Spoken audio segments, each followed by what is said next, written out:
The princess never expected that on the very day she planned to escape the palace, her father, the king, would suddenly summon her inside. This immediately put her on guard, knowing that he might execute her in the future. Jenny was too afraid to look him in the eye. She imagined herself as a mushroom, quietly growing in a dark corner of the palace, hidden from her father's gaze. But the more she tried to hide, the more interested her father became in her. As a result, her carefully planned escape had to end in failure. When the king invited her to dinner, the table was filled with desserts she had never seen before. Jenny stared at them, utterly confused. According to her prophecy, her father should have still hated her. Worried that the food might be poisoned, she politely refused the elegant desserts. But under the king's intimidating gaze, she hesitated and forced a smile. She then scooped a spoonful of cake, and, as if accepting her fate, ate it. To her surprise, the cake was delicious, and she felt that tasting it was a sacred experience. Though she still couldn't let her guard down, she didn't want to waste the food prepared so carefully for her. From that day on, her father often summoned her, which only added to her confusion. She became so nervous that she even lost her balance, and fell in front of him. Even so, while walking with her father, her mind kept drifting to the golden statues she had seen before. They looked so perfect,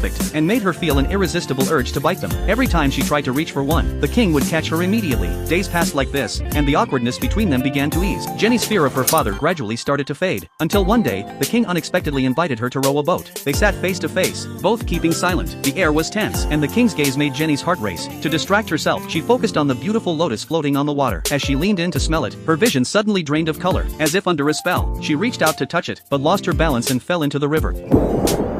She struggled to swim to the surface, but the weeds below tangled tightly around her ankles, as if they were her destiny. Even so, Jenny hoped that after she died, her father would still accept her as his daughter. As her vision blurred and she began to faint, she vaguely saw a figure leap into the water, heading straight toward her.